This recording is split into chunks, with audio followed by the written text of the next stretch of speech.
یا جبال اوبی معه والطير وألنا له الحديد صدق اللہ العظیم.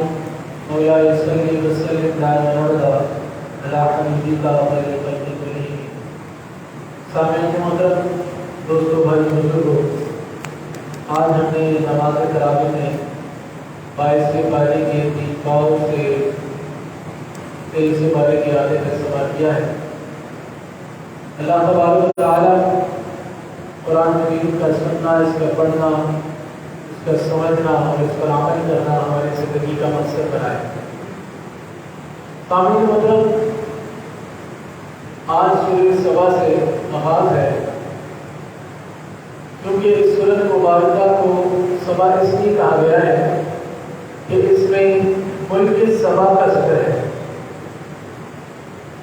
ویسے اس سورۃ مبارکہ میں 3 واقعات آئے ہیں جو کہ بہت قیمتی ہیں اور بہترین سبق پیش کر رہے ہیں.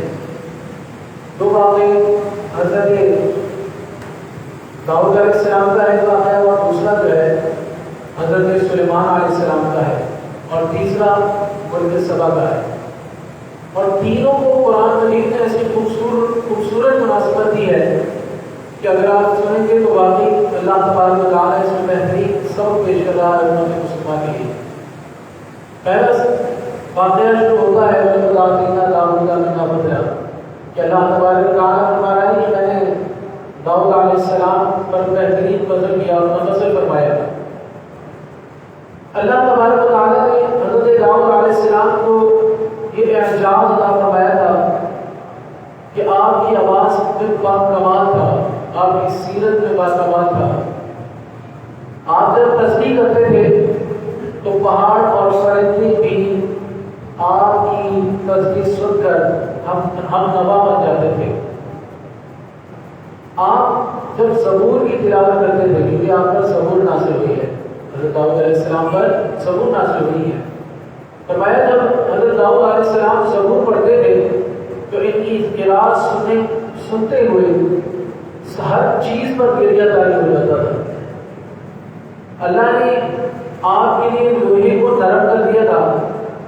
آپ لوہے کو جس طرح چاہتے تھے اس طریقے سے موڑ لیتے تھے. آپ کے لیے لوہا اللہ تبارک و تعالیٰ نے اتنا زیادہ نرم فرما دیا تھا. فرمایا کہ آپ نے کارخانہ بنا رکھا تھا جس میں لوہے کی مضبوط زنگیں بنتی تھی.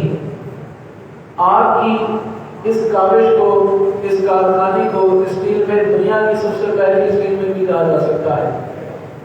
اسی طریقے سے اللہ تعالیٰ نے دوسرا واقعہ جو ہے حضرت سلیمان علیہ السلام کا پیش کیا ہے. حضرت سلیمان علیہ السلام حضرت داؤد علیہ السلام کے صاحبزادے ہیں اور انہیں بھی اللہ تعالیٰ نے بادشاہ عطا فرمائی تھی. گزشتہ نشست ہم نے ان کی واقعات میں سے واقعہ سنا ہے جو چھٹی کے حوالے سے جو سنا تھا کہ اللہ تعالیٰ نے ان کے لیے ہوا کو مسخر کر دیا تھا. چرند پرند حیوانات آپ کی جو ہے آپ قسم کی آوازیں سمجھتے تھے اور سب کو حکم فرماتے تھے. آپ کا تخت جو ہے ہوا میں تیرتا تھا. اللہ تعالیٰ نے ہوا میں آپ کو کتنی طاقت عطا فرمائی تھی اور چند منٹوں میں آپ دن کی مسافت کو طے کر لیا کرتے تھے اس تخت پر بیٹھ کر. تو یہ کمال اللہ تعالیٰ نے آپ دونوں حضرات کو عطا فرمایا. اب یہاں جو قرآن سبق پیش کر رہا ہے ان دونوں حضرات کی سیرت کو بیان کرنے کے بعد فرمایا کہ حضرت داؤد علیہ السلام اور حضرت سلیمان علیہ السلام کو اللہ تبارک و تعالیٰ نے اتنی طاقت عطا فرمائی، اتنی بڑی بادشاہت عطا فرمائی. آپ اللہ کے نبی بھی تھے لیکن اتنی مصروفیات اور اتنی طاقتوں کے باوجود کہ لمحہ بھر جو اپنے رب کی بارگاہ سے ہٹے، لمحہ لمحہ اللہ تعالیٰ کا شکر ادا کرتے تھے، لمحہ لمحہ تسبیح پڑھا کرتے تھے، لمحہ لمحہ اللہ تعالیٰ کی عبادت میں گزارا کرتے تھے. آج ہم اس تھوڑی سی مصروفیات میں جائیں تو ہم لوگ پہلے اپنے کاروبار کو کر کے دیتے ہیں، ہم کہتے ہیں وقت پڑا ہے نماز پڑھ لیں گے، عبادت کر لیں گے. اللہ تعالیٰ نے دونوں حضرات کا واقعہ اس کے پیش کیا ہے کہ ان سے زیادہ مصروفیت کسی کی نہیں ہوگی. اسی طریقے سے تیسرے بادشاہ حضرت ذوالقرنین جو گزرے ہیں ان کا بھی واقعہ آپ کو سنا ہے. یہ تینوں حضرات ملک میں بادشاہ کرتے تھے، ورلڈ کے اندر ملک کیا ہے پوری دنیا میں جو بادشاہت کرتے تھے، لیکن اتنی بڑی بادشاہ کے باوجود بھی لمحے کے لیے بھی اللہ تبارک و تعالیٰ کی تسبیح سے غافل نہیں ہوتے تھے. تو اللہ تعالیٰ نے ان تینوں حضرات کا، ان دونوں حضرات کا ذکر کرنے کے بعد آگے ملک سبا کا ذکر کیا ہے. ذرا غور کیجیے گا. ملک سبا اللہ تعالیٰ نے اس طرح سے ذات فرمایا لقد کان لسبع فی مسکنہم آیہ، کہ اللہ تبارک و تعالیٰ نے ملک سبا کے اندر ہر طرح کی غذا رکھی تھی. جیسے کہتے ہیں خوابوں کی دنیا، کہ باغات نظر آئے، پھل ہو، جو چیز مانگے وہ سامنے آ جائے. اس طرح کے شہر وہ ملک تھا. اس کے اندر ہر چیز تھی، گندگی کا نام و نشان نہیں تھا. مچھر، کھٹمل، برائیاں، گندگیاں، کچھ اس طرح کی چیزیں، نہ جانور، نہ اس طرح کی موسی جانور کچھ تھے ہی نہیں. اللہ تبارک و تعالیٰ نے خوشیاں ہی خوشیاں رکھی تھی، سکون ہی سکون تھا. فرمایا کہ اگر اس ملک سے قریب سے بھی کوئی گزرتا تھا اگر گزرتا تھا اور اس کے پہلے کپڑے ہوتے تھے تو وہ بھی اس شہر سے اتنا، اس جگہ سے اتنا جو ہے فائدہ اس کو حاصل ہوتا تھا کہ اس کے کپڑے اپنے سب صاف ہو جایا کرتے تھے. اتنا پاکیزہ تھا. اللہ تبارک و تعالیٰ نے جہاں بجا انبیاء کرام کو وہاں بھیجا. انبیاء کرام نے لوگوں کی تبلیغ کی کہ دیکھو یہ ساری نعمتیں چھن جائیں گی، اللہ تعالیٰ کی طرف آ جاؤ، دین کو اختیار کرو. لیکن کیا ہوا؟ انہوں نے اللہ تعالیٰ کے دین کو اختیار نہیں کیا. یہاں تک کہ اللہ تبارک و تعالیٰ نے اس پورے ملک کو کھنڈر کر دیا. جھاڑ وہاں رہ گئے، پانی کے بند ٹوٹ گئے، پورا ملک تباہ و برباد ہو گیا. آج صرف اس جگہ کے صرف قصے ہی مشہور ہیں. لوگ اس جگہ کا نام سن کے صرف خیالات ہی پیدا کر سکتے ہیں، اس قدر خوبصورت تھی وہ جگہ. لیکن اللہ تعالیٰ نے ان تینوں واقعات ایک ساتھ جوڑے اس صورت کے اندر، اور یہ واضح کیا کہ بہت سے لوگ ایسے بھی ہیں جن کو ہم نعمتیں دے دیتے ہیں تو وہ ہماری راہ سے غافل ہو جاتے ہیں، یا وہ یہ سمجھنے لگ جاتے ہیں کہ شاید یہی نعمتیں وہ ہیں کہ انہی کے سبب سے اللہ تعالیٰ ہمیں آخرت میں بخشے گا. بہت سے لوگوں کی خیالات اتنے بڑے ہو جاتے ہیں، وہ کہتے ہیں جس طرح اللہ تعالیٰ نے دنیا میں ہمیں سکون دیا ہے نا، ہر طرح کی راحت ہے، مال ہے، دولت ہے، اولاد ہے، یہ سب چیز ہے، تو یہی اللہ تعالیٰ آخرت میں بھی ہم پہ کرم کرے گا. یہ ان کی غرور کی دنیا ہوتی ہے. یہ اندر کا تکبر ہوتا ہے جو باہر کو نہیں آتا، لیکن یہ اندر پل رہا ہوتا ہے جو انسان کو دھوکے میں رکھتا ہے. تو اللہ تبارک و تعالیٰ نے فرمایا کہ ایسے نعمتوں کو ہم چھین دیا کرتے ہیں وقت مقرر آنے پر. تو اللہ تبارک و تعالیٰ ہمیں ان واقعات سے سبق حاصل کرنے کی توفیق عطا فرمائے. جتنی بھی مصروفیات زندگی کی، ہم نے کبھی بھی ان مصروفیات کو دیکھتے ہوئے اپنے دین کو نہیں چھوڑنا، بلکہ دین اسلام پہلے ہے، باقی ساری چیزیں بعد میں ہیں. اسی لیے دوستو آگے چلتے ہیں تو قرآن نے بہت ہی خوبصورت واقعے کو اٹھایا ہے. وقالوا نحن اکثر اموالا و اولادا. کفار آخر ایمان کیوں نہیں لائے؟ وجہ کیا تھی؟ وہ کہتے کیا تھے؟ حالانکہ ان کے سامنے آنے کریم صلی اللہ علیہ وسلم نے معجزات بھی دکھائے. اور وجہ یہ تھی دوستو، یہی آپ دیکھیے گا آج ہمارے ذہن اس بات سے بہت کھل جائیں گے. کفار کہتے یہ تھے کہ آخر ہم ایمان کیوں لائے جبکہ مال بھی ہمارے پاس ہے، اولاد بھی اللہ تعالیٰ نے بیٹوں کی کثرت بھی ہمیں دی ہے، لہٰذا یہی وہ چیزیں ہیں جو ہمارے دنیا میں بھی بچت کا ذریعہ ہے اور آخرت میں بھی ہم بچیں گے. لہٰذا مسلمانوں کی حالت دیکھی جائے کیسے ہیں، کیسے رہتے ہیں، کس انداز میں رہتے ہیں، کتنی خفیف چیزوں پر گزارا کر لیتے ہیں. لہٰذا ہمارے پاس کثرت ہے اور اسی کثرت کی وجہ سے ہم بروز حشر بھی بخشے جائیں گے. یہ ان کا آخرت پر یہ بھروسہ کرنا، اس طرح کا بھروسہ کرنا یہ دھوکہ تھا. آپ غور کریں تو اللہ تبارک و تعالیٰ نے قرآن میں جہاں بجا یہ تک فرما دیا کہ تمہارے مال اور تمہاری اولاد تمہیں اللہ تعالیٰ کی قربت کی طرف نہیں لے جا سکتے، بلکہ اللہ تبارک و تعالیٰ کی قربت بندے کو اسی وقت حاصل ہوتی ہے جب اس کی زندگی کا مقصد اللہ تعالیٰ کی رضا کو حاصل کرنا ہوتا ہے. جیسے کہ ہم پیچھے ایک بات سنتے آ رہے ہیں کہ اللہ تعالیٰ نے دنیا میں جتنی بھی چیزیں ہمیں عطا کی ہیں، اولاد کی صورت میں، مال کی صورت میں، جگہ جو دیا ہے، تو اللہ تبارک و تعالیٰ کی رضا حاصل کرنے کی وہ چیزیں ہیں. ورنہ وہ چیزیں ہمارے لیے ایک امتحان بن جاتی ہیں. جو اللہ تعالیٰ نے ہمیں چیزیں دی ہیں، جو کچھ عطا کیا ہے، جو کچھ نعمتیں ہمیں عطا ہوئی ہیں، اگر وہ ہم اللہ تعالیٰ کی رضا کے مطابق نہیں استعمال کر رہے تو وہ چیزیں ہمارے لیے امتحان بن جاتی ہیں. اسی لیے اللہ تعالیٰ نے فرمایا کہ یہ تمہارا مال اور تمہاری اولاد جو ہے تمہیں اللہ تعالیٰ کے قرب کی طرف نہیں لے جا سکتی، بلکہ تم ان کے ذریعے اللہ تعالیٰ کے قرب کو حاصل کر سکتے ہو. کیونکہ تم اگر ان چیزوں کو اللہ تعالیٰ کی رضا کے لیے لے کر چلو گے، گزارو گے، جسے حقوق اللہ حقوق العباد کہا جا رہا ہے، دونوں کے اندر، تو اللہ تبارک و تعالیٰ کا قرب ہم حاصل کر سکتے ہیں. آج اگر دوستوں یہ دیکھیں، فی زمانہ بھی یہی حال ہے مسلمانوں کا، جس سے قرآن جا بجا روک رہا ہے. اللہ تعالیٰ نے یہ بات واضح فرما دی تھی کہ تمہارا مال اور تمہاری اولادیں تمہیں جنت تک نہیں لے جا سکتی، اللہ کا قرب حاصل نہیں کر سکتی. فی زمانے کا مسلمان اسی تکبر کے اندر مبتلا ہے کہ شاید جو میری اولادیں پھاٹے مارتے ہوئے اللہ تعالیٰ نے مجھے اولادیں دی ہیں، بیٹے دیے ہیں، جو مال دیا ہے، شاید یہی وہ مال ہے جس کی وجہ سے میں دنیا میں بھی چلا رہا ہوں اور آخرت میں بھی بڑا کامیاب رہوں گا. اور یہی سوچ ان کی ہوتی ہے کہ وہ ہر کسی کو اپنے پاس بٹھانا قبول نہیں کرتے. آج ہمارا یہ حال ہے. آج ہم غربت کو پسند نہیں کرتے. اگر ہمارے پاس مال ہے تو ہم غریب کو پسند نہیں کرتے. ہم اس کو دھوکہ دیتے ہیں، اس کے ساتھ زیادتی کرتے ہیں، ہم اس کے ساتھ ظلم کرتے ہیں. ہمیں اس کا ذرا برابر خیال نہیں ہوتا. کیوں؟ کیونکہ ہم اس بات کو بھول چکے ہیں کہ یہ چیزیں ہمیں ہماری آخرت کو کامیاب نہیں بنا سکتی. تو یاد رہیں کہ آج بھی زمانہ مسلمانوں کا حال ہے. اس سے ہمیں باہر نکلنا پڑے گا. اس سے باہر نکل کر اللہ تعالیٰ کی رضا کو حاصل کرنے کے لیے ہمیں راستے تلاش کرنے پڑیں گے. اور بالکل ہر کسی کو ایک طرح سے دیکھنا پڑے گا. جب ہماری نگاہ میں اثر ختم ہو جائے گا اس بات کا کہ میں بہتر نہیں بہتر نہیں، اس وقت اللہ تبارک و تعالیٰ ہماری کوشش کا اعلان فرما دے گا. آپ دیکھیے نا، حج کی سعادت حاصل کرتے ہیں. آج ہم جب حج کی سعادت حاصل کرتے ہوئے عرفات کے میدان میں سب ایک جیسے ہو جاتے ہیں.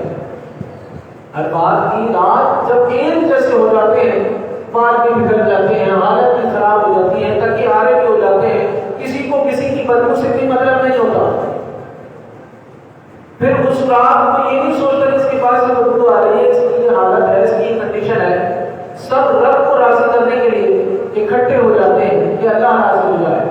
جب ساری انا مر جاتی ہے اور صرف رب کی رضا رہ جاتی ہے تو اللہ تعالیٰ فرشتوں کو گواہ بناتا ہے، فرماتا ہے کہ میں نے سب کو بخش دیا، گواہ رہتا ہوں. تو یہی حال اللہ تعالیٰ کو ہمارا چاہیے. اللہ تعالیٰ واضح فرما رہا ہے تمہارے مال کی اللہ کو ضرورت نہیں ہے. تم اپنے مال سے اللہ تعالیٰ کی رضا کو حاصل نہیں کر سکتے.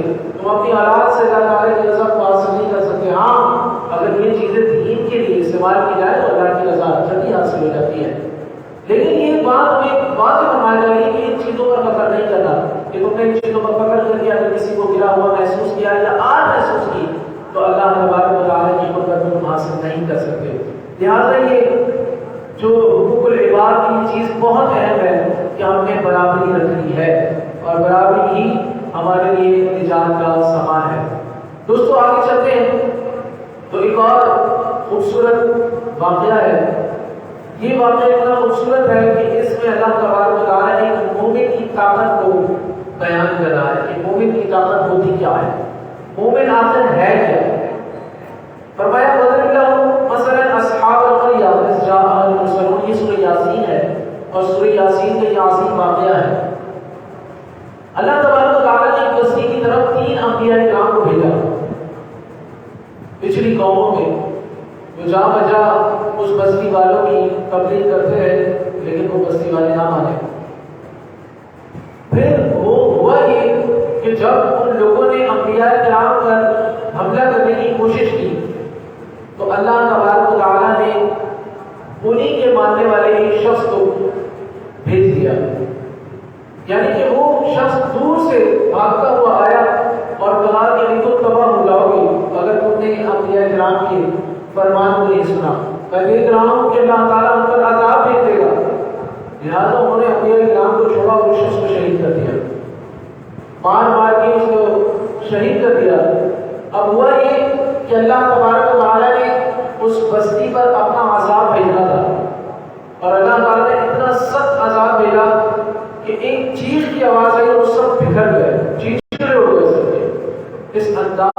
قوم پر عذاب ہے. لیکن یہاں تو سیکھنے والی بات ہے کہ جیسے ہی وہ مومن شخص مرا, اللہ تعالیٰ کی بارگاہ میں پہنچا, وہ شہید ہوا, تو اللہ تبارک و تعالیٰ نے اسے یہ طاقت عطا فرمائی کہ اللہ تعالیٰ کی نعمتوں سے محسوس ہوتے ہوئے اس نے یہ 10 ادا کیے جسے قرآن نے نقل کیا ہے.